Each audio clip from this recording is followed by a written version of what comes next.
Hello, and welcome to Global Data Thematic Intelligence.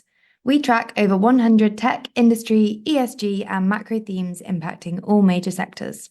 My name is Eve Thomas, and this week I'm speaking to experts from two think tanks who are sharing their insights on last week's Labour landslide and the likely priorities of the new government. Simon Kaye is Director of Policy at Reform, Britain's leading public services think tank, which was founded in 2002 and is not related to the political party. Simon has a PhD in political theory and led the Reimagining Whitehall programme for its first 18 months before developing and leading the Reimagining the Local State programme. I asked him whether the results were what he expected and what he thought they said about voters' priorities.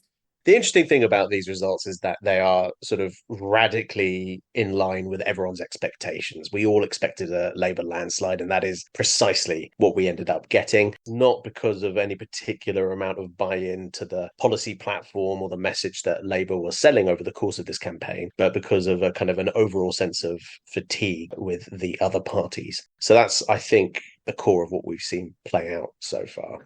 I think one of the more unexpected aspects of what we've just seen happen is the extreme performance of the smaller parties in this election. I think we probably can ascribe some of that quote unquote overperformance, particularly on the part of the Liberal Democrats, to the nature of their policy platform. We could probably say something similar about the Greens, who only got a handful of seats, but still that represents a breakthrough compared to what they've had in the past, and they've done well in terms of vote share. That, I think, is because they were offering something quite different to the policy platforms that we saw in the manifestos of the two largest parties. So there may be some room for reflection there. Torrin Wilkins is the founder and director of Centre Think Tank, a centrist and moderate think tank established in 2020. Torrin has worked on campaigns including the 2016 EU referendum and a campaign asking the government to include more people in income support schemes during the pandemic. I asked Torrin about his thoughts on the results. The Labour Party, in comparison to where it was before, is in such a vastly different position. I think that in many ways you had a Change Labour Party, but also a Lib Dems where they were further enough away from coalition that people felt that they could back them again and give them some seats, even if it was just because they really disliked the Conservative Party. They were happy to say, maybe I'll just trust these people once. So it's that idea of giving them a chance, very much in the same vein as with Boris in the North, this idea, we're going to give them a chance, I'm fed up of what's happening at the moment, maybe someone else can do a better job. So it's this very tentative support, which, really showed in the results, this idea. It was a very wide landslide, but it wasn't very deep. This idea, we'll give them a chance, we'll give them a go. If they don't work, then maybe we'll go back to the Tories, we might vote Reform, but that will give them a chance to see what they have to deliver, to see whether they're actually better in practice, not just in sort of election campaigning. And I suppose the final thing it really says is that idea of wanting change. I found a really interesting thing between the campaigns was that Corbyn's campaign ran on real change and Starmer's was just change, which in many ways, good as a one-word slogan, but it also has this ability to say, to those people who are a bit more moderate, who are a little bit scared of big sort of change, large-scale nationalisation, as Corbyn was looking at, for those voters, it was much more moderate and much more easy to get behind. So I definitely think in some ways the slogan summed up the priorities, which was change, but not too much. Having some kind of move away from the Conservatives without needing to redo the entire system that it's under. The final point, though, about priorities is it's always very difficult. We have a first past the post voting system. So the voters who matter most are often in more rural constituencies, and they're also in areas that are swing seats that are likely or possibly in the last election, given a lot went that wasn't expected, but areas where people were able to tactically vote for the Conservatives to go. And that often means that areas that are cities, that are more urban, that are more built up, are less represented by that system than rural voters. Labour won a resounding victory, but Starmer pointed out during his first speech as Prime Minister last week that changing a country is not like flicking a switch. Labour won't be able to change everything at once, and Simon pointed out that there will be some tough decisions to make. One of the sort of daunting aspects of the situation we're in is that there are about 50 different things to tackle. The in tray is bulging, if an in tray can bulge, and they all feel like desperately important priorities. Instinctively, and based on what I've been hearing in the background, I suspect that we might see an early emphasis on trying to get the kind of core aspects of the machinery of government right, which is something we'd really welcome based on the research we do at Reform. I think the employment of Sue Gray in a really senior position and Keir Starmer's inner circle gives us a little hint that that's going to be a priority. And if her reputation is anything to go by, she's going to want to make her mark and really impose a different kind of operational structure on the way that the executive interacts with the rest of the Whitehall machine and indeed with the other departments of state. So I think we can probably look out for some signs of shifts in the machinery of government pretty early on. And yeah, I'd endorse that as an important thing for a new government to try and get sorted early doors. After that, we, I think, have to be guided by the kind of binding missions that this Labour Party has been talking about for some time, and which we're pretty much all familiar with. Now, the manifesto we ended up being treated to during the course of this short campaign reiterated the emphasis on some of those missions, but didn't always give us a great deal of policy detail about how the new government is going to pursue them. What we do have now is a government that's not going to be fearful of running into any trouble during any legislative process. It's going to have all the authority it requires in that regard. But that doesn't mean it won't encounter inertia and resistance from the Whitehall system. That's completely normal when ambitious new ideas are being employed. It's what makes that earlier point about trying to get the Whitehall system on side really important. And it doesn't mean that we're not going to have a kind of a hangover from the election campaign itself, because the lack of specificity in some of these proposals will mean that people may not feel that there's a specific mandate around them when the government moves to try and get things done. But yeah, I think the drive for growth in a general sense will involve an effort to galvanize the private sector and the public sector pretty rapidly, because almost all of the spending orientated plans that are in the Labour manifesto hinge on achieving higher levels of growth. And you'll have to start moving now to reap any of those benefits in time to do so later on in the Parliament. Torrin considers 3 possible priorities for the new government, namely energy, planning reform, and taxation. I think generally, it can be split into sort of 3 small areas. I think the first that they're really going to focus on throughout the term will be that investment in renewables. We've already got the plans for Great British Energy, and they've released a logo, perhaps not the best logo that I've ever seen in graphic design, but they've released one for sort of what Great British Energy will look like, and how much investment it'll give, and what sort of private investment will be part of it.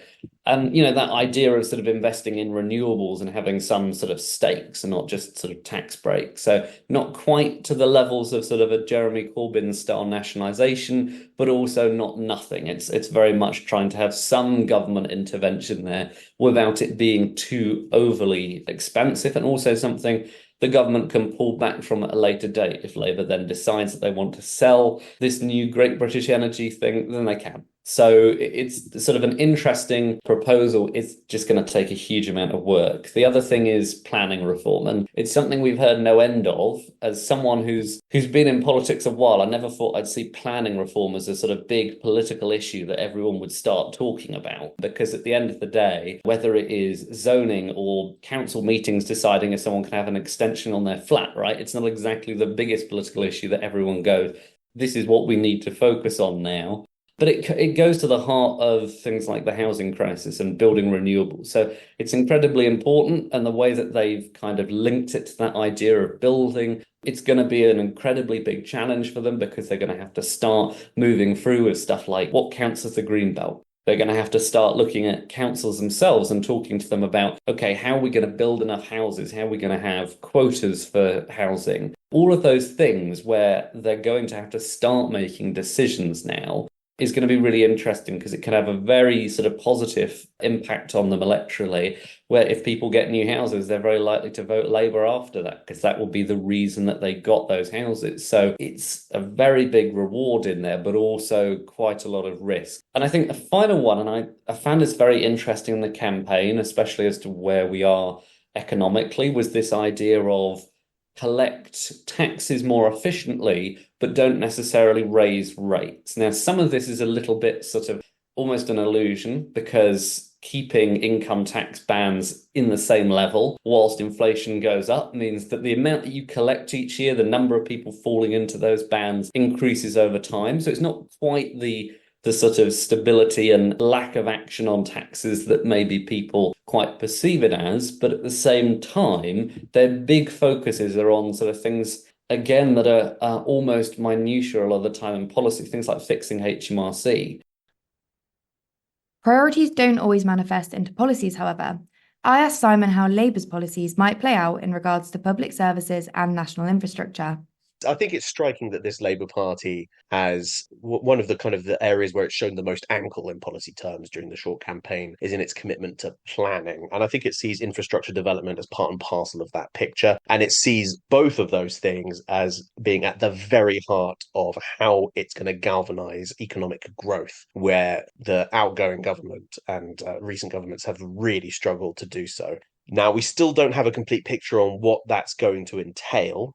But I think we have to conclude that there's going to be some effort to make use of the early political capital at the beginning of this strong new government to shift the way that regulations work and can sometimes hinder the creation of new infrastructure. There's also been a commitment to revise the Whitehall structures around major infrastructure projects. It's kind of an open secret that at the moment it's something that our system really struggles with. Just look at HS2, but that's only one very big ticket example. For some reason, we really struggle on delivery of these big, multifaceted, complex projects in a way that really inhibits the appeal for, say, inward investment and sort of has a knock-on effect on growth in all sorts of different ways. So there's going to be an effort to set up some new body. Our question around that is whether that's going to look a lot like the IPA, the existing authorities surrounding infrastructure. And again, we're going to have to wait for that detail to emerge organically. On the public services side, there's definitely some indication that this government will have an appetite for radicalism, particularly in the reform sense, if I can put it that way, which again, I think we would probably be very keen to see as well, based on our research. One of the reasons there's appetite in this new Labour government for reforming tendencies when it comes to public services is probably simply a function of the fact that just until that growth engine starts gearing up, there won't be enough resource in the system to invest your way out of problems or to solve problems in that way.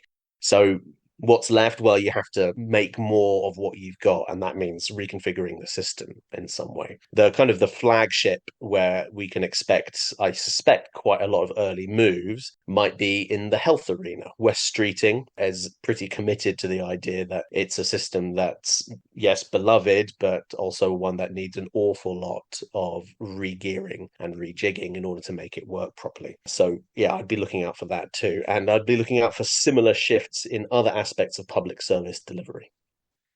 Torrin raises the question of the financing behind new policies relating to infrastructure in the public sector, pointing to Labour's vague capital gains commitments.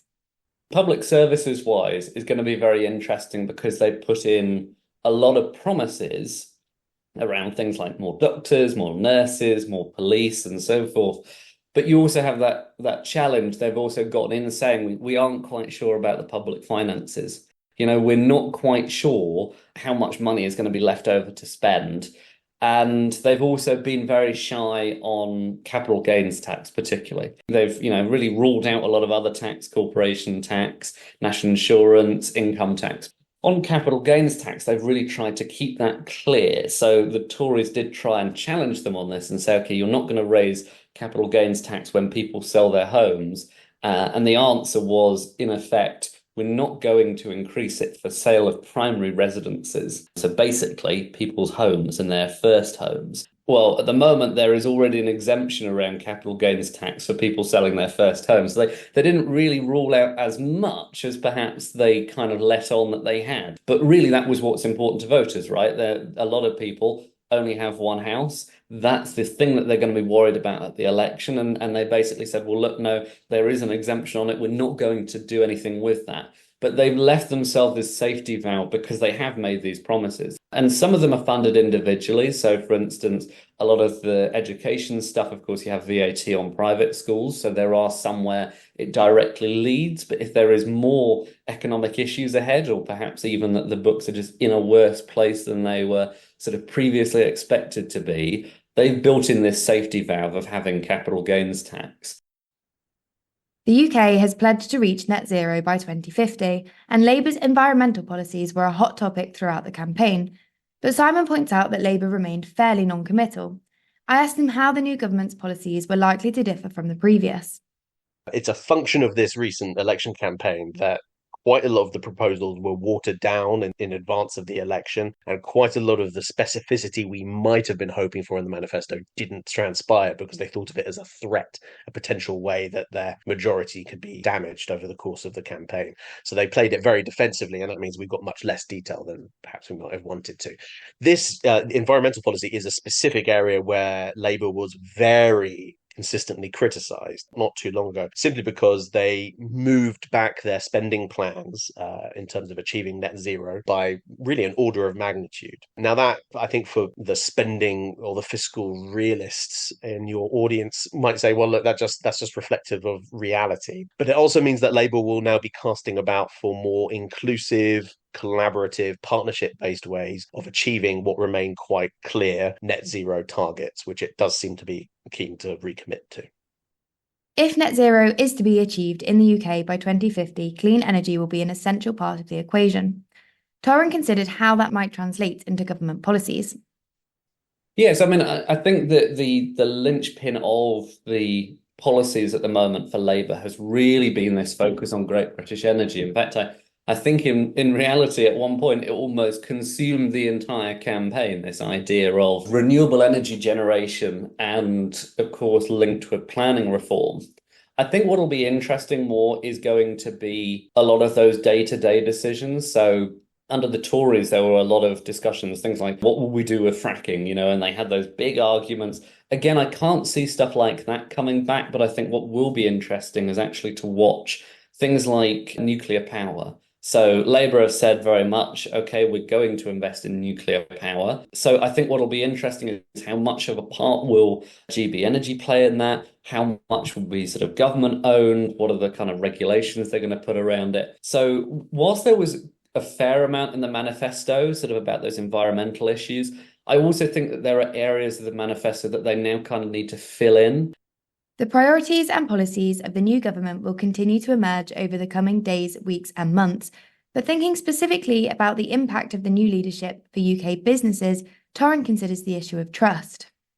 Yeah, so I mean, it's really interesting because there's some things that sort of are going to be overarching things that benefit businesses. I mean, I think generally that idea that Labour has trust from businesses, which again is something that under the Corbyn years seemed very far away, whereas now I think the Labour Party does command more trust. And also that sense of stability, this idea that income tax won't change, that national insurance won't change, corporation tax, and also the fact that they've committed to keeping full expensing. So things like that, where they've effectively said, we aren't going to change the system and that you don't really need to worry about it. We're not going to do anything drastic. We've learnt from Liz Truss, we aren't going to be that same kind of government. We're not going to take any brash decisions. And I think in some ways, just that idea for business, at least, that they're being listened to, I think will make a very big difference in terms of how their economic strategy is put forward, because actually I think a lot of it will be run past businesses. Whereas, again, I don't know under previous Labour governments whether that necessarily would have been true. Thinking about the potential benefits of a Labour leadership for businesses, Simon considers the issue of growth.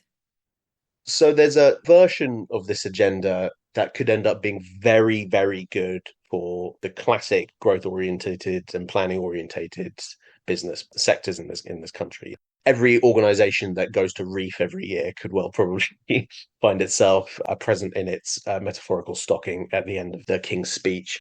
And so there's certainly room to think that there's a kind of private sector bonus from the emphasis on growth, given that it's not going to be a growth agenda that's orientated around ever greater amounts of public spending.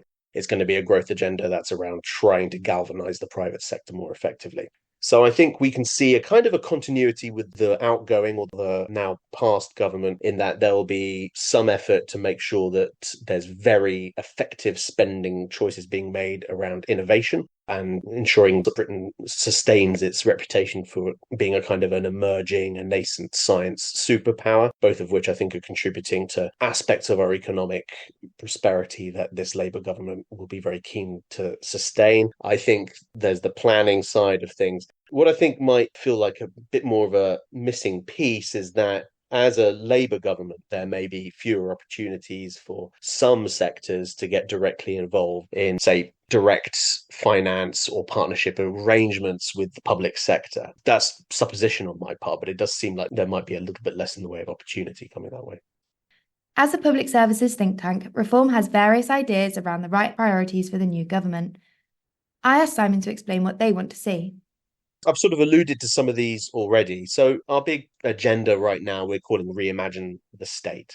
And there are sort of three pillars that we're sort of actively exploring in our research. One is reimagining Whitehall, and we've been doing lots of work around how to kind of build a more efficient central government machine, how to decentralize effectively so that it's more focused on its strategic priorities, how to get the HR systems, if you like, in the Whitehall machine working well so that you attract the right talent, you promote well, you foster cognitive diversity. So that's a big one for us, and I feel like it's possible that will be quite well aligned with the early priorities for this government as they try and get the playing board well set before they start making big moves in other policy areas, more visible policy areas too.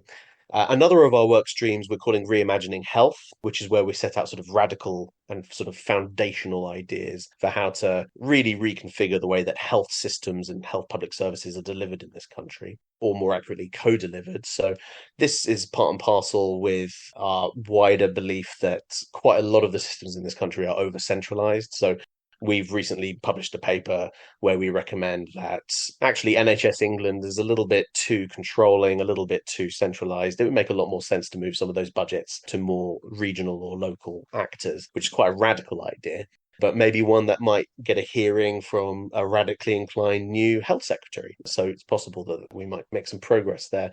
So yeah, a big reform piece there on properly aligning and revolutionizing the way we think about both social care and the health system in England.